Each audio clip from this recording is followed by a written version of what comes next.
Okay, here we are with Olly Pemberton. How are we, Olly? Oh, faster my Percy. And Nolik Gennell. Yeah, Nolik Gennell. Christmas is on The its way. festive slot. Absolute privilege. Thank you for having me. No, I am privileged to have you, and I'm very interested to pick your brains today Please do. on multiple topics. Yeah, pop that down there. So let's start off by, you're Manx from the Isle of Man, but you travel a lot. Yes. Explain to us to start off with what you travel a lot doing. Right. So I'm a wildlife expedition conservation filmmaker director. And I've been doing that sort of best part of a decade now, and I travel around filming wildlife and conservation stories, and that does take me into some pretty wild, remote places. Yeah. That sort of love for the outdoors, that wild spaces, seeing some really kind of key species, and bringing those stories back to our screens to kind of understand and love the wildlife and the natural world that we kind of live in. And yeah. That's an interesting job, Olly. I know. You don't get the careers fair guy coming around saying this is a viable job at school. Yeah. You know, it definitely is quite a niche kind of path, but something I've kind of always been mega passionate about since a young boy. Yeah, you'd have to be passionate to want to do it, I think. Yeah. And to do it well. You have to stick with it. You definitely do. You have to have that sort of inbuilt in you. It has to be sort of part of you. And I think growing up, you know, with that passion.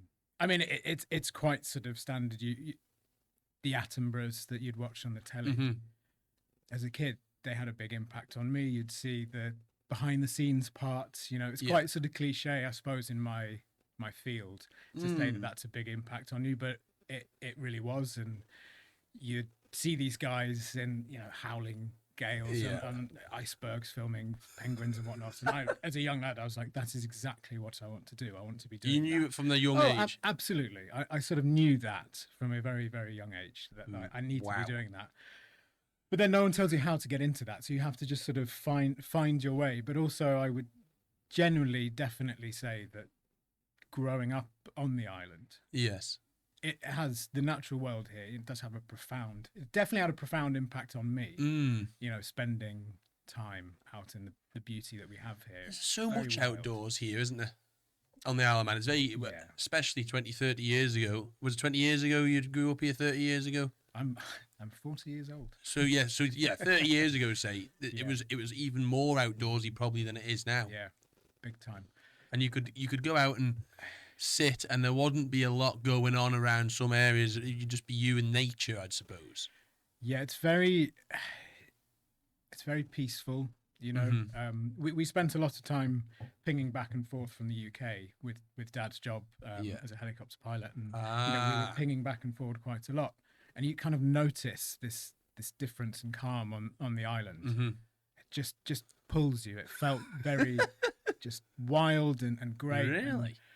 You know, it's no wonder why it's a, you know, biosphere, nation biosphere. And there's even for when I come home, even now, one of my favorite things to do is just kind of sneak off, grab some free diving kit, go under, just immerse yourself under the waves and just see, you know, all the beauty under the water. See what's going on down there. Yes, so much going on down there. So much. It's basically another world down there, isn't it? It's beautiful. And then look, if you've got a great seal coming around, sniffing around and following you, and you know, you've got eelgrass beds, you've got incredible kelp. It's just really beautiful. And I think, you know, again, the probably the jewel in the crown on the island is its marine life around. So spending those days as a kid, you know, jumping on old Dew and Clegg on IP's boat and going fishing and just spending the time. And it wasn't so much about the action of fishing. It was more being out in this very peaceful, wild coastline.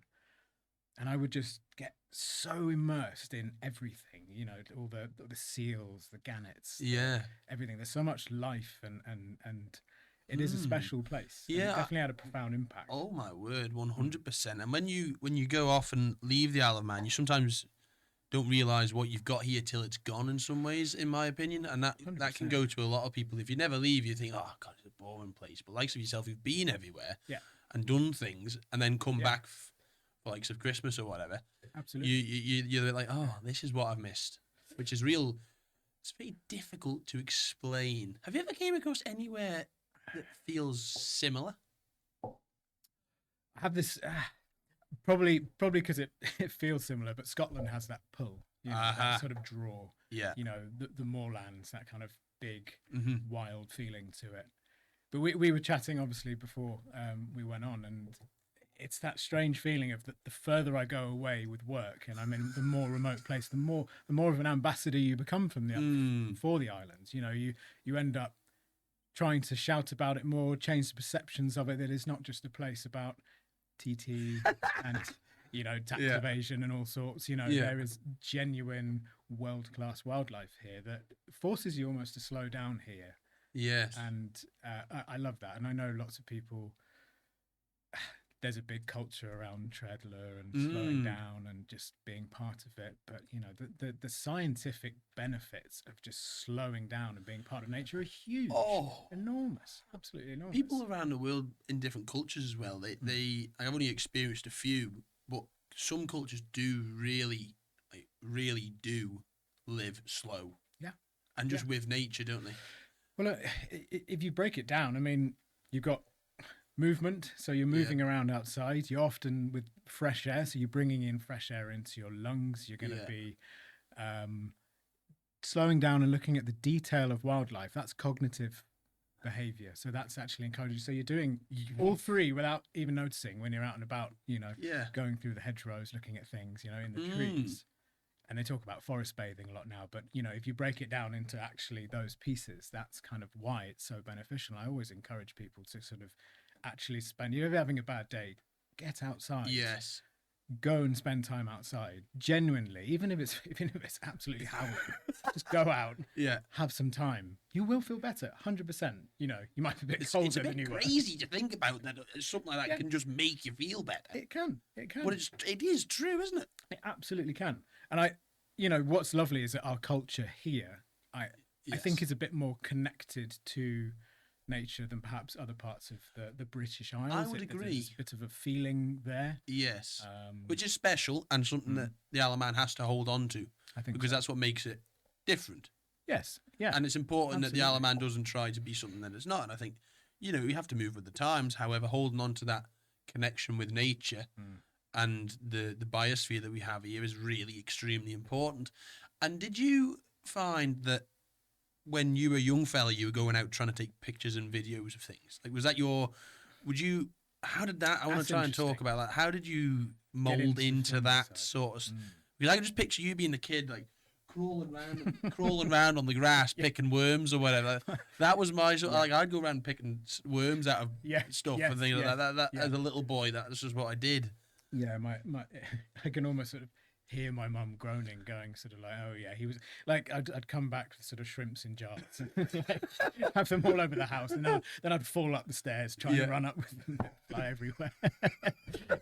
Absolutely, I was that kid. Like going through the undergrowth, I'd be lost in the undergrowth for hours on end. But you can do that here. It's safe, very much, and it is a place for that. And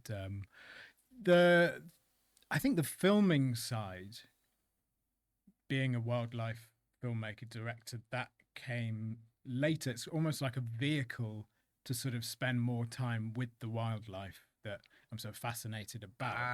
And it became sort of a way to do it. And I obviously, inspired by the Attenboroughs and whatnot, going, oh, look, people are doing a job there. That's something that they can do as potentially an income as well. But the best part was actually having more time out and about, and I suppose, you probably experienced similar things on the farm outside. This is a job that keeps you outside. I'm sure you have those magical moments where you just turn the tractor off and just go, sit in the middle of a field. I have done that before and just got out in the middle of summer and been baling hay or whatever, and you just sit out and you're like, breathe in the fresh cut grass. There's no better smell than fresh cut grass. Oh my goodness gracious me! That is just like heaven. But would you say that? So it wasn't the photography is essentially a secondary enjoyment. No, I mean it definitely. You enjoy filming, but you actually enjoy being with the animals first. You're not someone who it's not right. The initial interest, it wasn't with the photography; it's with the wildlife, and the photography allows you to be with the wildlife. Well, they kind of grew together. The first primary was that love of the outdoors and wildlife, and seeing things like basking sharks as a kid, that's just wild, just blows your mind. Jumping into the city and going. I don't know if you ever swam with a. I've never swam with a bat. I've swam with dolphins. That was weird. Yeah, but I mean, it's just. Sadly, we're seeing less and less of them at the moment. Why do you think that is? There's many theories. Many theories. Could it be a global warming related issue? Mm-hmm. Potentially the plankton has gone lower down. In which case, then. They're lower down. They're there, but they're lower down, so you might not see them. But I probably wouldn't want to comment on the why, just theories around. But I just remember as a kid seeing that more and more of them, and it highlighted how special this place was. And that jumping into the murk of the Irish Sea with jellyfish around, and then you basically see this sort of glowing white plate. Yes. That sort of gets bigger and bigger, and you're like, what is that? And then around it comes this shape of an enormous basking shark, and then it just comes towards you, and then it just quietly goes off and on its way, and it's just extraordinary. But back to the all that to say is that that needs to be, I think, part of the passion. The passion needs to be there, and then you're using film and photography as a way, and then actually that becomes its passion in its own self. But that was my way. Two anyway. Separate passions. Yes, I think it's sort of all joined together. Obviously, like everyone's different and they do their own ways, but that's what kind of happened for me. And I love the creative freedom of trying to bring. I think it's about trying to bring that immersive feeling of the outdoors onto screens, and so people can almost appreciate if they can't get out and about and they can't get to see things. I mean, I'm so lucky to be able to film some of the in the wildest places on the planet, see some of these incredible species, snow leopards, sea wolves, things like that. But to be able to try and capture what their environment is like, and get those kind of immersive sounds and visuals. That's a really wonderful thing as well. I love doing. Oh my, that's it. I'm just gonna think about that for a moment. You strike me as a man who then, to do that job, like of being able to capture things on camera, you must like a challenge. Yeah, that can't be. So it's not a relaxed job because you're trying to do the best possible job of getting and capturing the wildlife on camera. You must like the challenge of doing it. Is that partly the way you feel for the job? I think the harder it is to go to a location. I mean, there is natural challenge in getting to a remote location. Yes, very true. And I think the harder you work for the shot, the more perhaps rewarding it comes. And you can sit back in that, airport lounge with the beer on the way back going, that went well, or it didn't go well, or what have you, but at least we gave it a good crack. And I think that striving for sort of trying to get the very, very best shots that potentially other people wouldn't get, or at least trying to tell the stories that people perhaps haven't heard. When in the field that I work in, that does become naturally quite challenging in cases, and you have to be very, very on your game with how to operate in some wild places, and you kind of. You don't really want to be worrying about the outdoors affecting your craft, as it were. You sort of want that to be second nature, so that you can be fully engrossed in filming a snow leopard in the Hemis National Park in Ladakh in India, where it's -20 and you're in the snow and what have you. If your admin was terrible and it was all up the spout, then you're having a bad time, and all of your batteries are going to be flat, and everything's going to be. You have to be very, very organised, and I guess within that, there's a great challenge of doing the right thing. Yeah, very. You also have to be physically fit, by the way. Oh, yeah. To carry a up and down. cameraman, like carry a camera and or film. I wish I could film carry a equipment. cameraman as well. That'd be good. Top Film- flap them. Yeah, you do it. Yeah, but you can move Yeah, your shoulder. come on, Yeah, let's go. yeah. To carry the equipment around as well, like you obviously have to not let the elements adapt or affect your quality of film. However, that also comes with being fit enough and healthy enough to walk through snow for 4 hours to get to where you nobody need to tells go. you that part of the job. It only just sprang to me there. I was like, you're going to have to be pretty physically fit or on top of your health anyway to be able to keep up, I'd imagine. And I think it's something I'm definitely more and more aware of, being now elder Chen nowadays. Like, I'm not that 20-year-old who's able to just go chuck it in the rucksack. Let's go. I mean, I still want to be, but I'm just aware that I need to be a little bit more robust as I get older. But for sure, if you're climbing at altitude with all this equipment, and often, this is 25 plus kilos of lenses and whatnot. Is it? So you're just sort of, there's no way around it. I mean, you're having to schlep it up yourself. And if you're lucky enough to work with an incredible local team, which I often do, and I'm a big advocate for highlighting the skills of local teams because they don't get enough. So as a local team, so what? Hang on, pull that mic slightly close to your face. Oh, sorry. Here we go. It should just stretch down. Here we go. Is that better? There you are. Yeah. So talk to me about the local team then. What do you mean by, like, as in local tribes of people or villages of people, about where you're filming? What is that? What's that look like? So often what I don't think gets shouted about enough is that, in lots of the wildlife films that you will watch, they will be in very remote locations. But if you turn the camera 180 degrees, you will probably get a team of local experts who are guiding us to a location, because I'm not from there and I'm not from this region. So there's no roads. There's no roads. There's no, and you need the local experts who know where the snow leopards might live.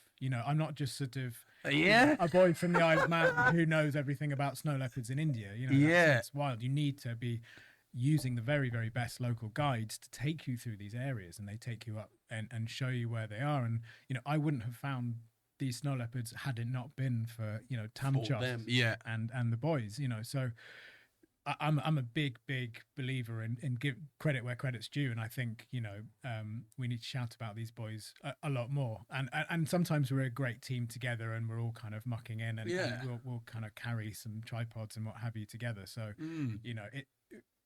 you can never claim that you're just going out and doing your own thing and succeeding without your team. This is going to sound like a stupid question. This is going to sound like quite a silly question. No silly question. But right, if you're going to find a snow leopard, right, surely you cannot have a team of more than 7 or 8 people because you'll scare the thing away. No, that's a good question. So how do you manage? You need to be small. Yeah, you have to be and quiet.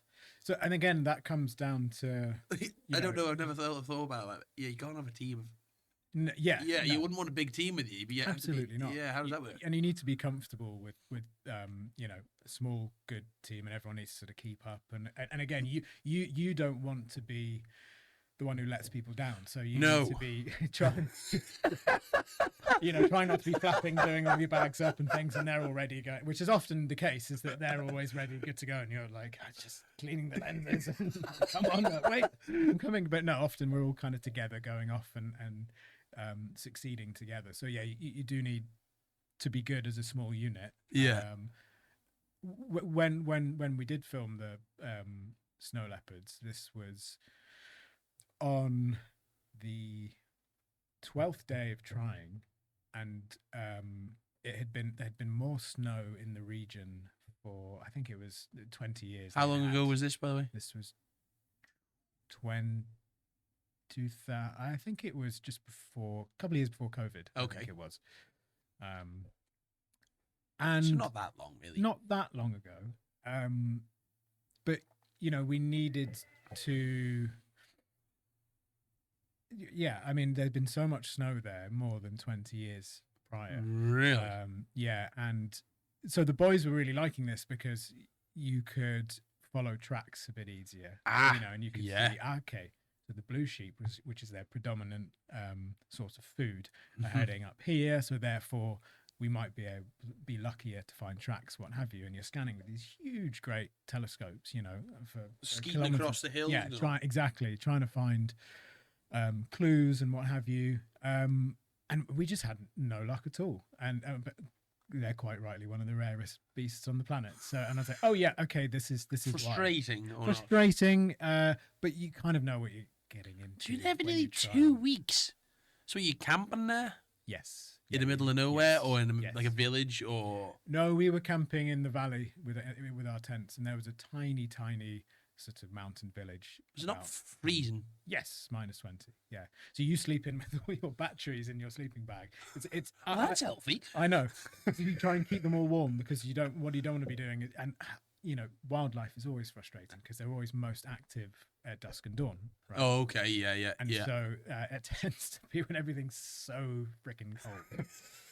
So you can't be waking up and then your batteries have been out all night and got cold, because then you need to just be good to go. So you basically end up stuffing all these. It's like tipping a Lego box into getting into it.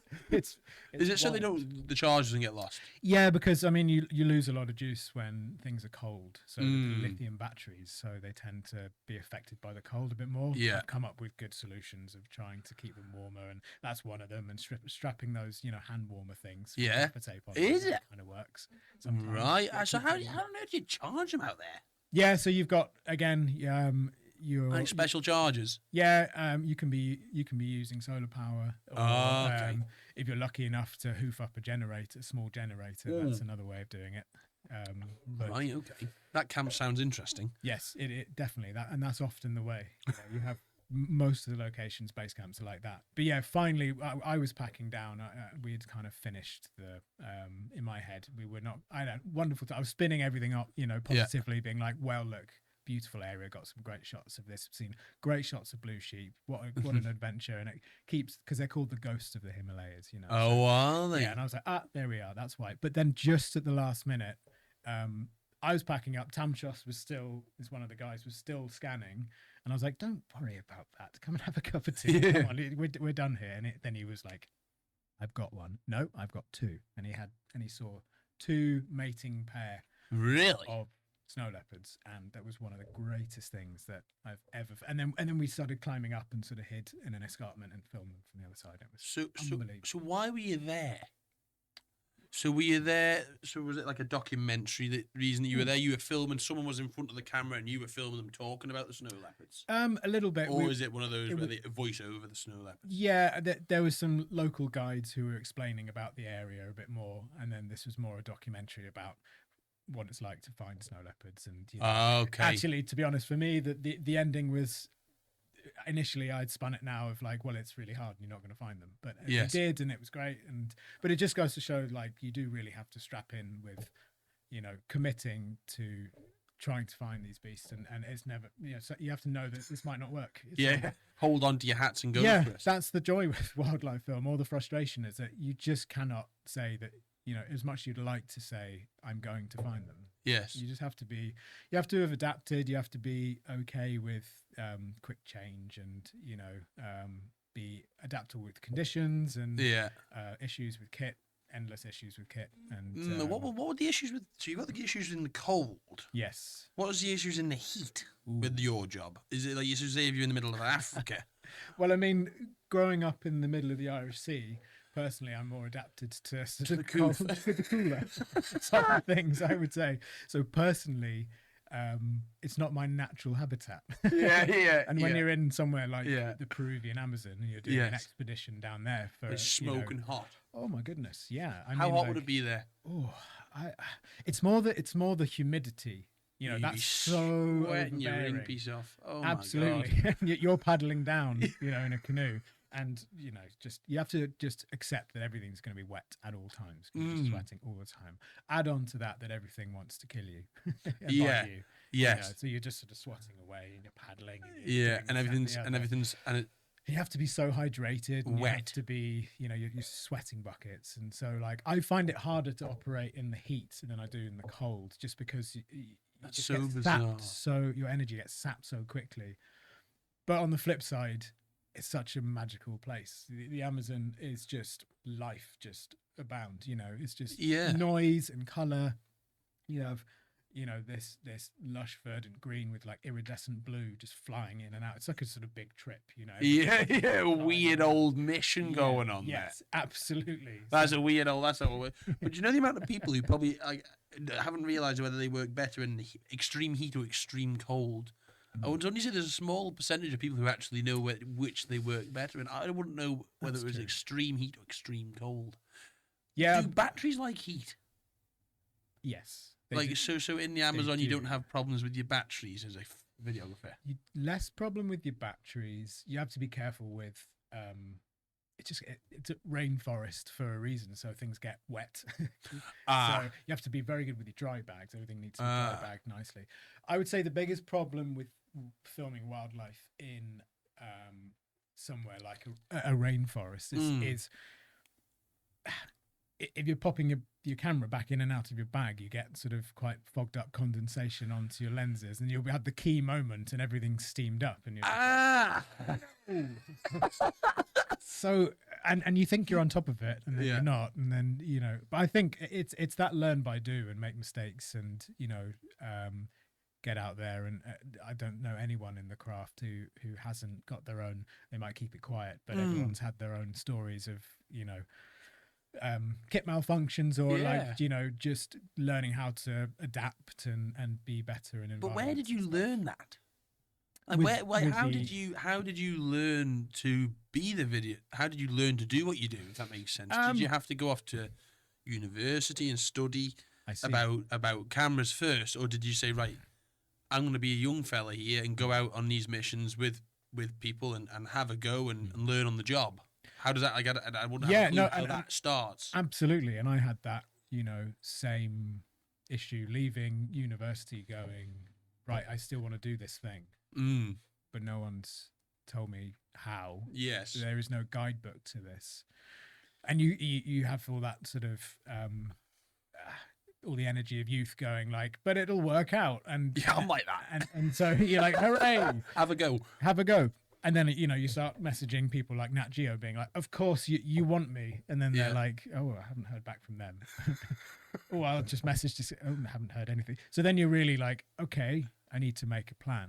And I think for me, I was fortunate enough. I got a job. Well, I started at the Royal Geographical Society in London.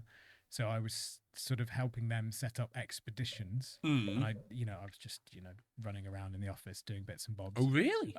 There, which is that was really interesting. But that then got me a job in an adventure travel company, and they were again setting up adventures and expeditions. So I sort of blagged my way into that, and then every time I'd go out to a location, to help set up these adventures, you know, I'd got this tiny flip camera, you know, this tiny little thing. No, I didn't go to uni to study like what have you, and I didn't do I ran around just filming weird little home videos on the side of what job I was meant to be doing, which was setting up these expeditions. So really, you weren't doing the job you were meant to be doing. You were doing something else. Sort of trying to straddle both, but with the side mission, you know, going. I know what I want to be doing. Little side quest. Little side quest. I like that. Absolutely. Love a side quest. And so then I would come back, and then from these trips, and I had all this stuff, and then I did go and do night school. So I then learned how to use cameras better.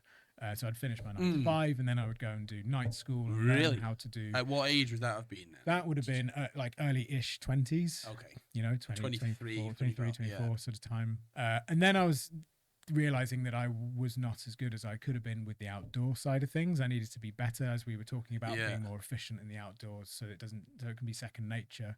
I'd always admired the Royal Marines, so I joined the reservist side of the Royal Marines for 4 years, and spend a chunk of time with them, just sort of charging around Dartmoor and places like that, and just really getting those skills hammered into you about how to do that. And I still use these lessons today. You know, I can still hear the sort of voices of the Really? training team saying, you know, do this, do that, and it's very, very useful. That kind of skill sets that they have. Oh, for sure. Yeah. That can be useful in.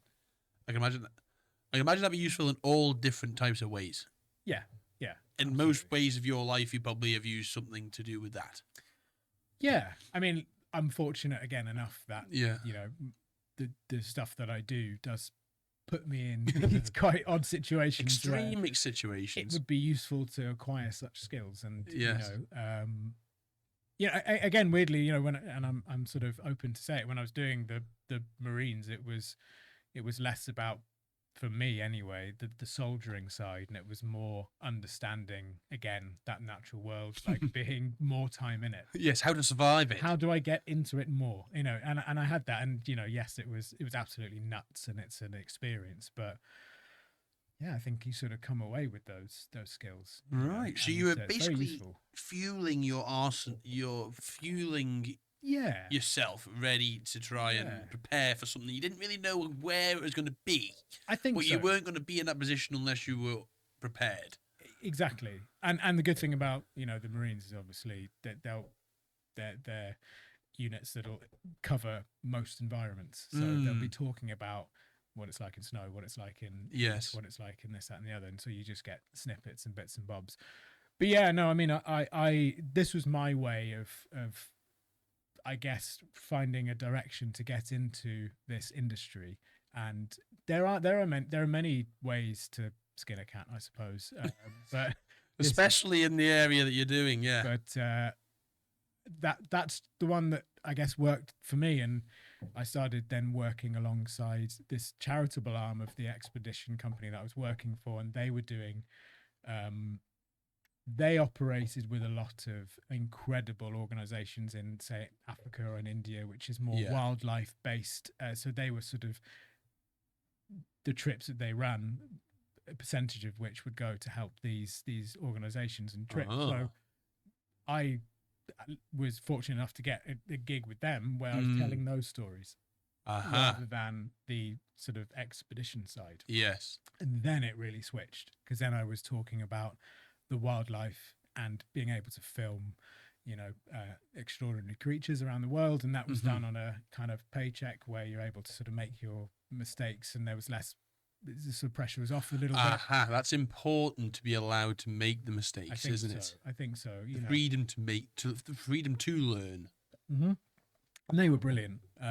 You know, doing that, and I think it just grew and grew, where the films that I was making now were actually half decent, and you're starting to get noticed from the outside of that. And then suddenly the films that you're making are into film festivals, and then somebody asks, could you come and do one for us? And then you start doing that. And then it just kind of grew and grew. And then at which point it came to a position where it was time to go out on my own.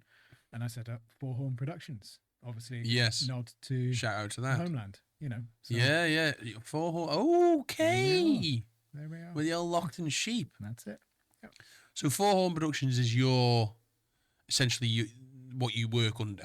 Yes. People bring in Four Horn Productions to produce a Correct. wildlife film. Yeah, exactly. More kind of, along the guises of wildlife expedition conservation films that have that with a kind of strong narrative. And often it has that human wildlife connection theme story. But yeah, you had to get the nod into home there. Yeah, that is definitely, I didn't actually click onto that when I did my research into it. I was like, Four Horn, what am I?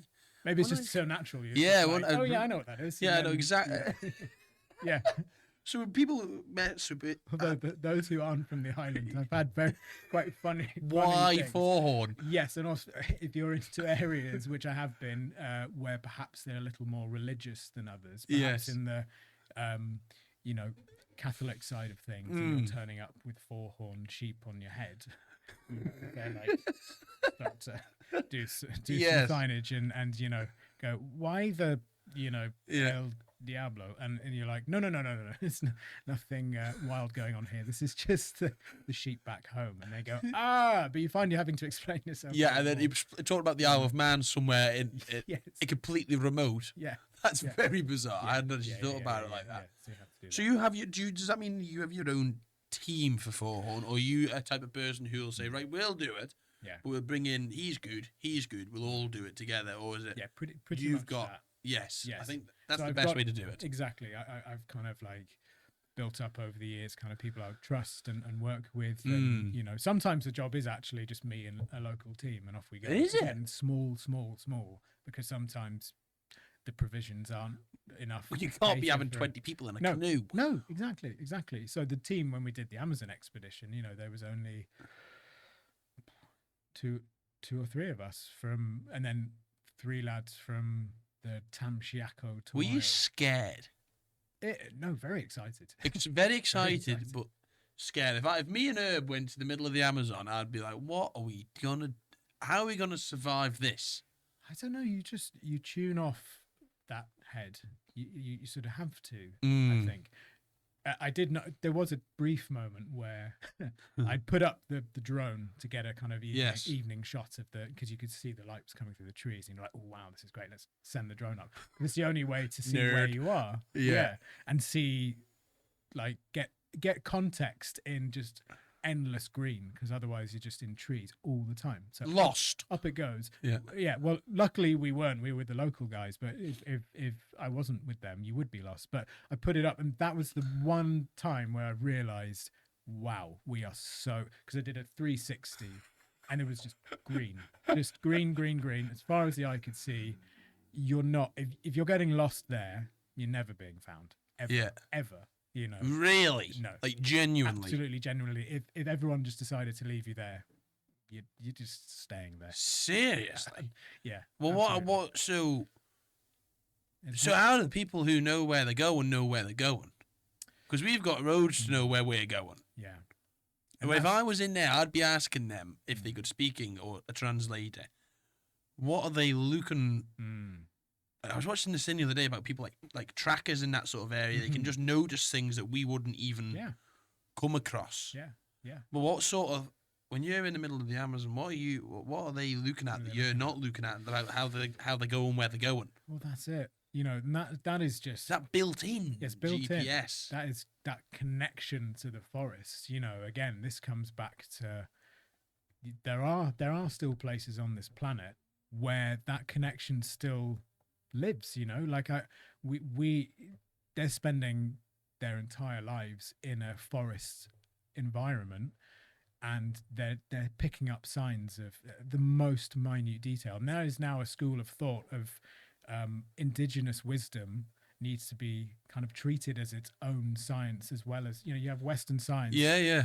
But indigenous wisdom needs to be treated on its own. This is a great rabbit science. hole. It is a very big rabbit hole, because actually it's sort of This is great. This is great. Keep talking about this. So, I like this.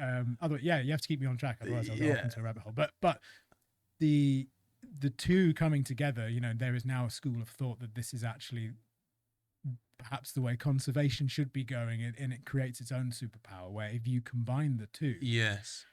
you know, because Western science has its own place, it needs to understand the intricacies of what is in our planet. Perhaps the indigenous wisdom is stuff that you're never going to learn from books. This is inbuilt. This is taught. This is at spiritual connection, but it's also kind of just passed down through generations. That's a medicinal plant that is going to be useful for this particular vine. If you cut it, there's water that comes out, and that's going to, you know, be life-saving at certain points. My goodness, you know, me. Absolutely, this fungus is dangerous. This fungus is not dangerous. That sand is looking in a certain way that there might be eggs underneath it to eat. The level of detail that these guys have on their own environment is just extraordinary, and it almost melted my brain when I was trying. You're melting my brain now talking about it.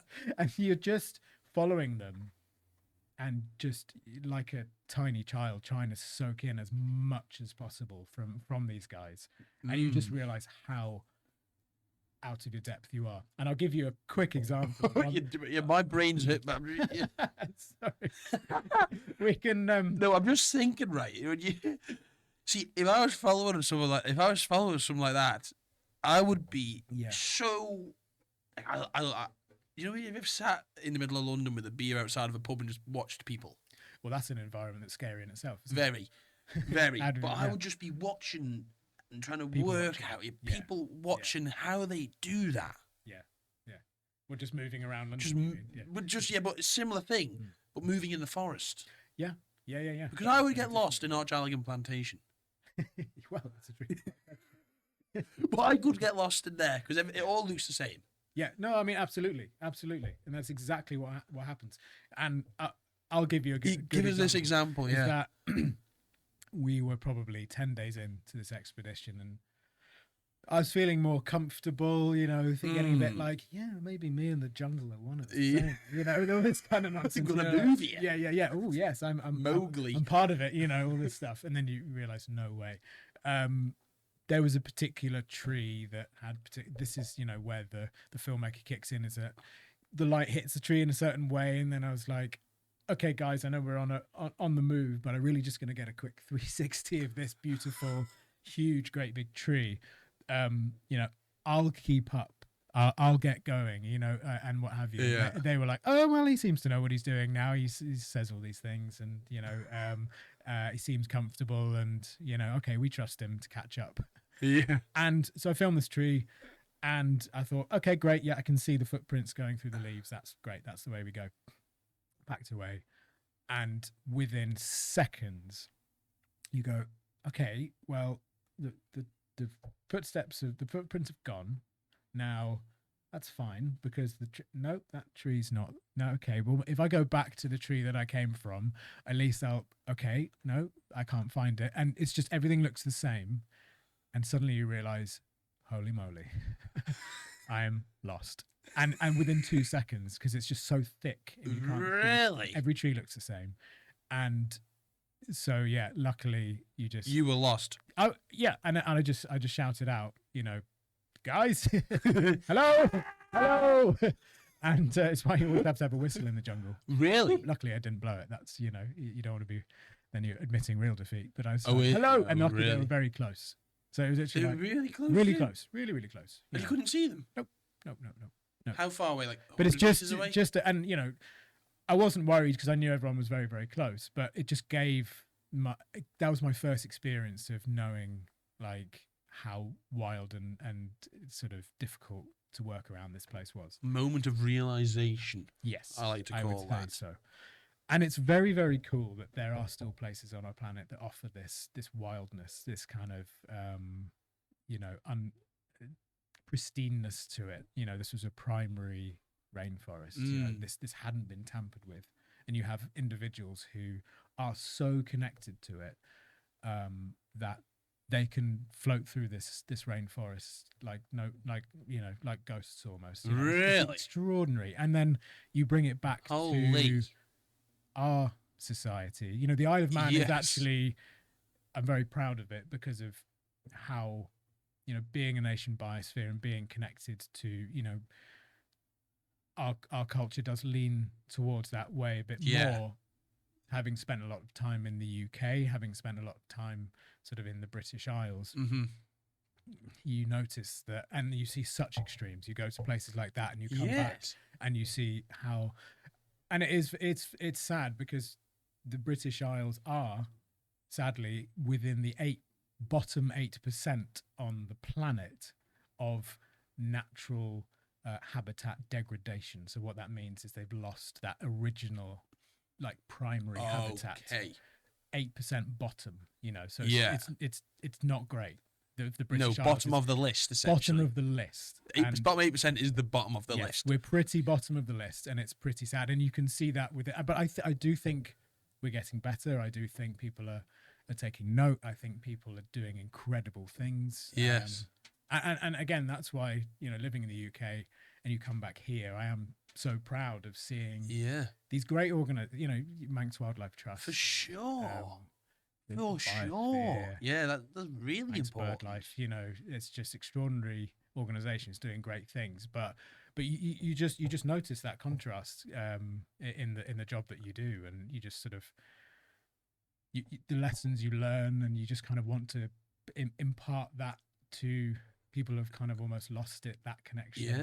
And, we're talking very extremes here. Oh, that's the extremes is when you really see the difference, and the highlights extremes also highlights problems as well. I think when you have an extreme situation, two separate things. Yeah. You're like, Yeah. okay, being here, what? All of a sudden, the problems here are shown because you're in a completely different situation here. Yeah. There's pros and cons of both. And I've got a question. What's something that people, when you meet strangers, right? And you explain what you do to people, what's a common question they would ask you? Because if someone asked me, all right, or me or her, grew up on a little farm or whatever, common questions would be, do you like the outdoors? Do you like smelling of poo? Does it smell of poo? That was something that I asked if you live on a farm. But as a wildlife photographer, what do people ask you as a common question? It's probably two things, isn't it? It's probably like, what's your favorite animal? What's your favorite animal? Or what's the most like exciting thing you've filmed? Yeah. And then have you been in any scary situations? Have you nearly been eaten? Have you nearly been eaten? Yeah. That sort of thing. To be fair, has nearly happened. I would say. Yes. I would say. That is bizarre. Yes. And you have nearly been eaten. Yeah, it wasn't so much eaten because the animal in question wasn't a meat eater. Yeah. But it was a spicy encounter, let's just say.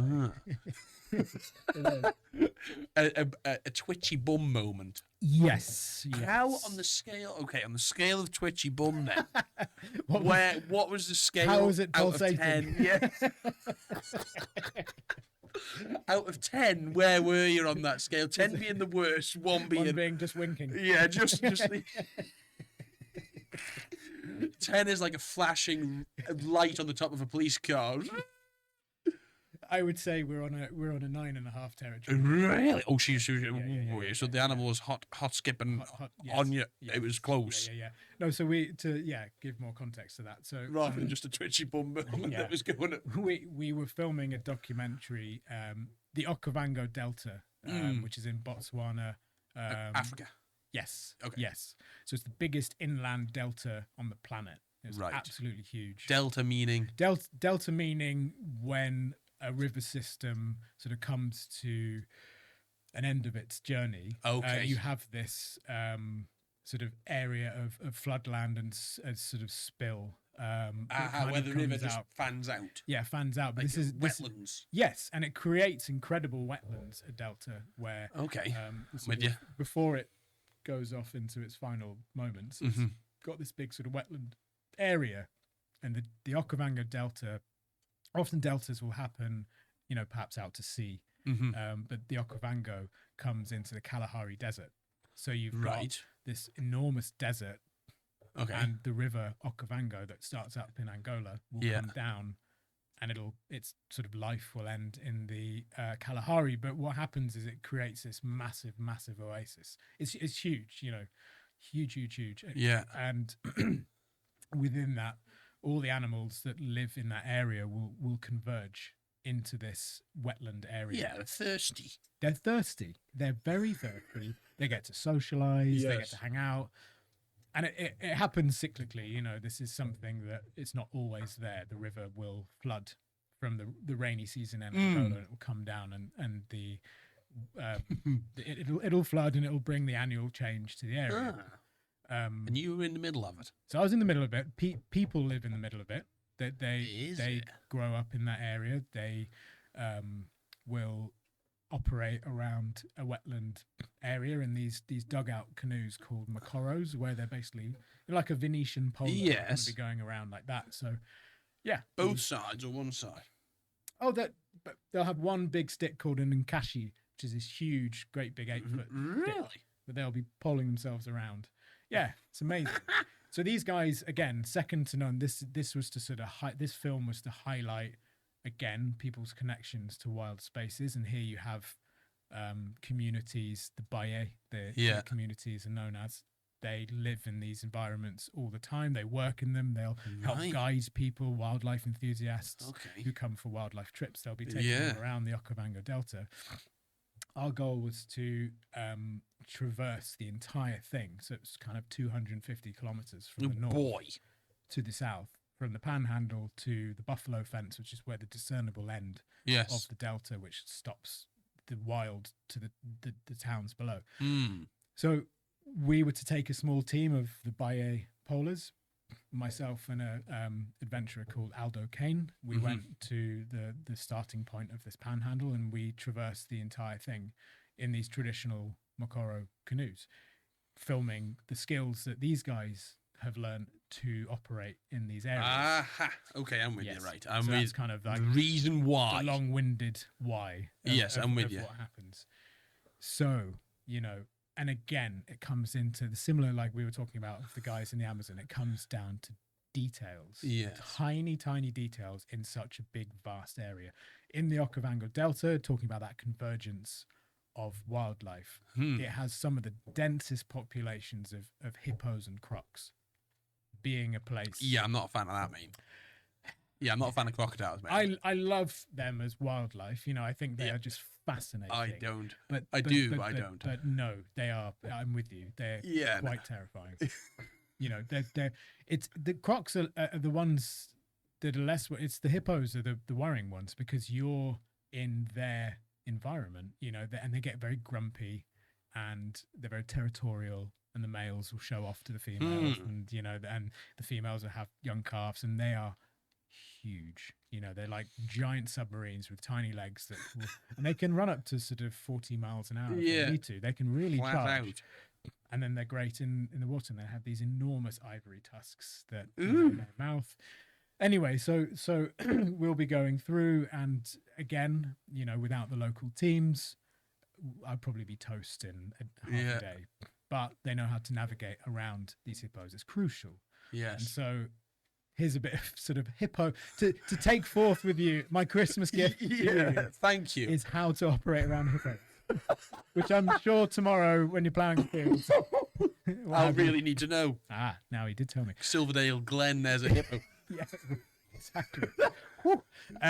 So when you go into an area, often sort of you'll be following these flood channels, and then there'll be a lagoon. You never just charge into the lagoon, because there may be a hippo sleeping underneath. It takes 6 minutes for a hippo to hold its breath, and then it will come up to the surface. And if you find yourself above it in its time of catching a breath, you're going to get chomped. Munch. Yes. So it's not going to be too happy.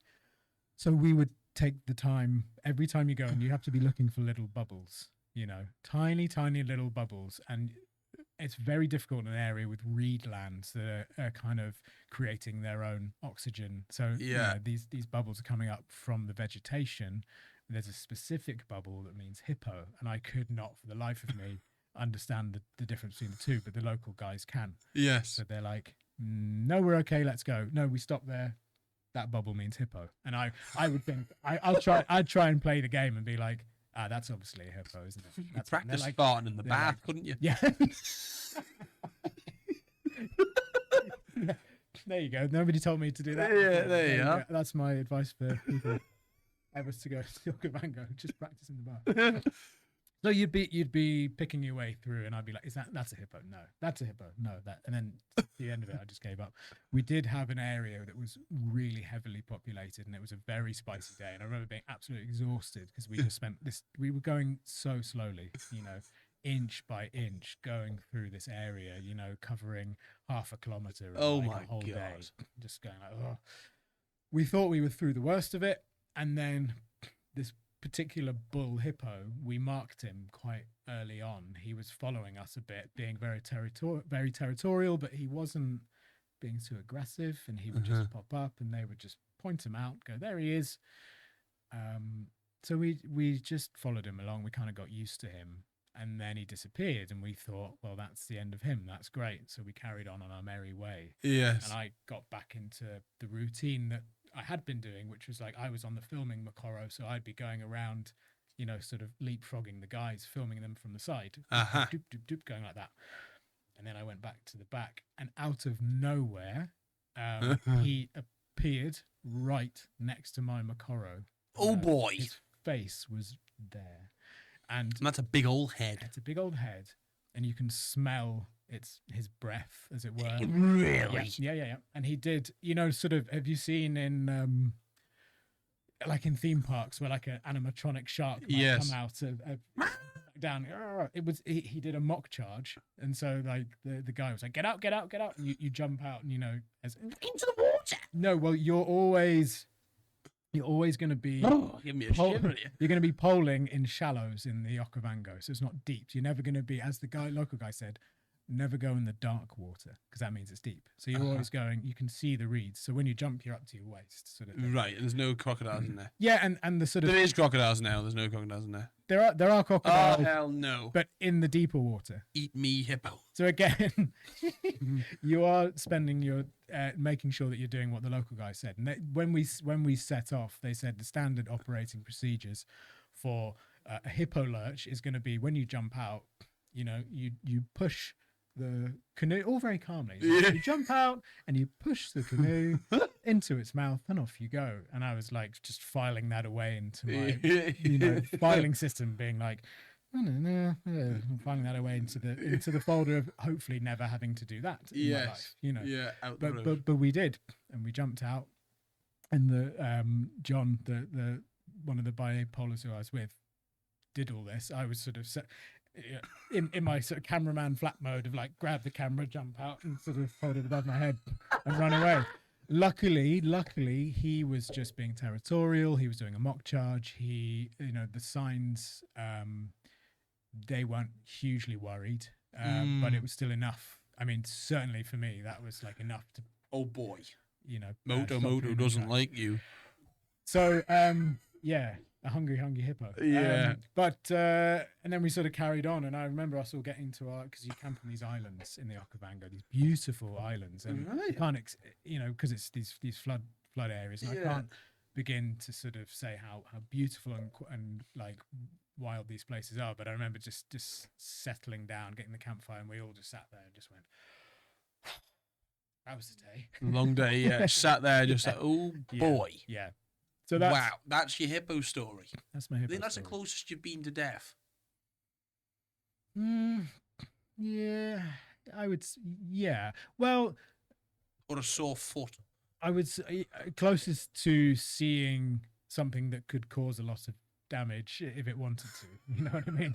Like, I think on reflection, I don't think any of us were in danger of death, but it was very close. If I jumped out that way instead of that way, that's a real pickle. It's a real pickle. But you make a quick decision in that moment and you go the right way. That is a real pickle. Yeah, absolutely. Wow. You have had one interesting few years. You have had if you were to give advice to someone who was my age looking to get into that game, what would you nowadays? In 2025, 26 shortly, isn't it? What would you say to them advice-wise? Like, how would you someone who, maybe Herb, who's 15, 16, leaving school next year, possibly. Right. How would you say to him, like, well, have a crack at this? Well, I mean, there are more kind of traditional ways of getting into wildlife film. Perhaps you could join a course or a school. There's the BBC Bristol unit that has like wildlife filmmaking courses. Oh, really? What have you? Yeah, absolutely. But that, I don't know. Like there are definitely good other ways to do it. I think this is just the way I did it, and I think advice would be, if you've got the passion for it and you're willing to enjoy the journey, then it's not going to happen overnight. You have to almost strap in and just sort of go with it. And, financially, it's quite tricky for a long time because you're just. I think again, it was good to be working under somebody else's paycheck to be getting into this career. But I think I look back at that, and my journey is still going, isn't it? And there's many exciting projects ahead that we're working on. But the journey of sort of getting into it was hugely enjoyable, and I think that's so key to make sure you enjoy it and get out there and especially if you are on the island and you know you are keen in getting into the wildlife scene, there is so much here that you can take advantage of. You know, especially Practice. with the marine side of it, up onto the moorlands. You know, there's so many different environments on the Isle of Man. Yeah. Get out there, do what I did, and just make awful films that nobody wants to see. Hopefully, nobody has seen them. And stay in the annals of history. But get out there, and you're not gonna get anywhere without learn by do. You know, learn by do is. And learn by fail too. Key. And learn by fail. Absolutely. You need to get out there. You need to fail. You need to understand what these environments can do and they're like. And, you know, if you really want to get that incredible shot, you need to be willing to be lying in the mud for hours on end. Patience. And patience. That's such a good one. You know, you need to learn to be almost. Are you patient? I've definitely become way more patient. Really, and it's a wonderful thing, you know. Again, when I started, you want quick results and you want them now and you want them fast. And at risk of sort of sounding cheesy, but you know, when you realize that you can slow down and enjoy that present moment, you know, that becomes the joy of the job, is actually being in that environment. Yes. And I think in the early stages, I'd be, like I say, rushing to try and get my tick list of what shots I want to do. And now I'm so careful about when I am in these environments, slowing down, just taking in what we've got around. And I think it makes you better for it, because you'll be sort of mentally calmer and able to sort of deal with your surroundings a bit better and hopefully enjoy it as well. For sure. That is a great message to start wrapping this up, Olly. I think that. Yeah, I'm just trying to think about what sort of situations you got yourself into over the years. I think it's probably been tremendous fun, but at the time, I wonder if you actually are present in the moment, or do you look at them after the trip and go, "Oh, good God, that was," or after the day, and go, "Oh, good God, that was an experience." That's a really interesting one. Because you have to be present to recognize when you're in the moment of, this is an incredible experience that I'm experiencing here. However, yeah, that's really funny. I think when I'm saying to myself, "Be more present," I'm probably not present. Because I get a bit of that sometimes. You know, when you're not actually. You say, "I need to be present. I need to be present. I need to," in the moment, recognize what's going on. And actually, sometimes you can find yourself. You probably definitely, if you're filming something, you can be lost behind the camera rather than being present in the environment. Yeah.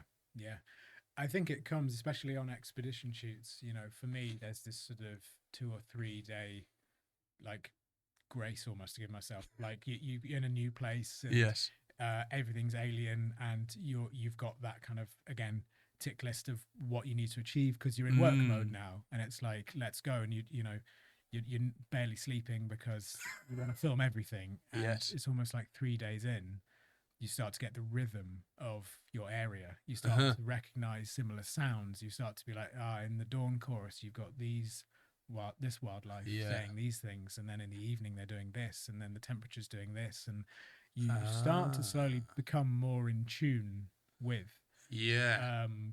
And it's fascinating. It's a really lovely feeling. And again, you know, like bringing it back to the island, you know, we are, I think I would say, more attuned to the changes of our seasons than perhaps other nations around. Very much so. Look at what we celebrate, you know. Evold and exactly. And Hopchune. This is the welcoming and the farewell of seasons coming in, and how we prepare and how we don't. Culture, isn't it? And that's really cool to have that here within our culture. And it obviously very much exists in our wild places. So we haven't totally lost it. And there's hope.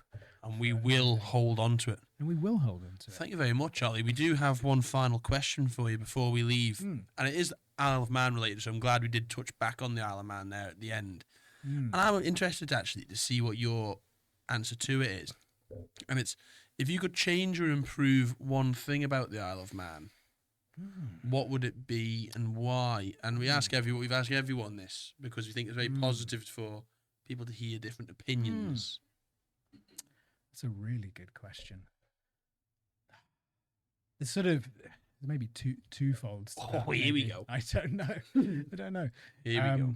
Well, certainly, you know, when it comes to the natural world, I will just say again, we are doing incredible things. But wouldn't it be cool to, with the powers that we do have as a sort of semi-autonomous island, is that, you know, to perhaps be bolder with some of the things that we do? Could we be, you know, the world leaders in our plastic pollution crisis that we have? You know, could we make these bolder decisions? I know we are doing fantastic things, and big shout out to organizations like Beach Buddies who are just picking changing the game. But you know, what about some of some game changing policies and what have you? I think maybe being a bit bolder, perhaps, but recognizing that's not a quick click of the fingers.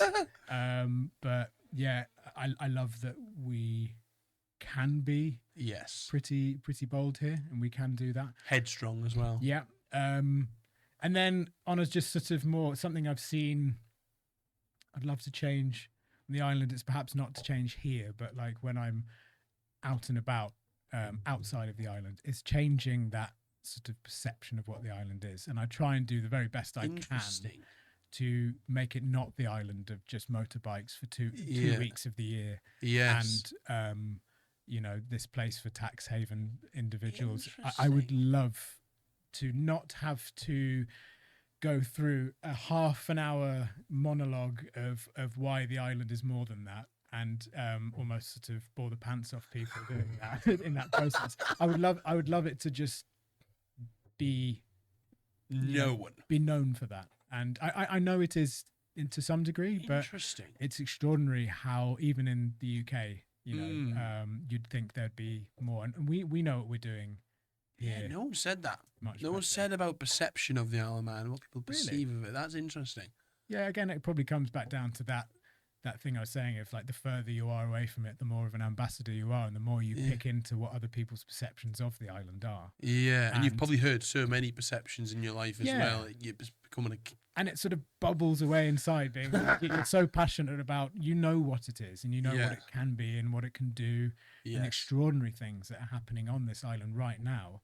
And it's sad that they'll just sort of default back to these sort of two things, you know. Victorian holiday destination. Yes. And you're like, it's so much more. Man. Yeah, oh man. But I think it's growing, and I think we're doing the right things. And you know, I look at this wall here, and there's such incredible people on it who are doing great things for the island. Exactly, and pushing the island forward. And I think you're doing a great job of an advocate and out there and talking about the Isle of Man, and it's important. And yourself. Thank you very much. Everyone holding a platform to be able to do such a thing is great. Yeah, thank you very much for coming on. It's been a pleasure.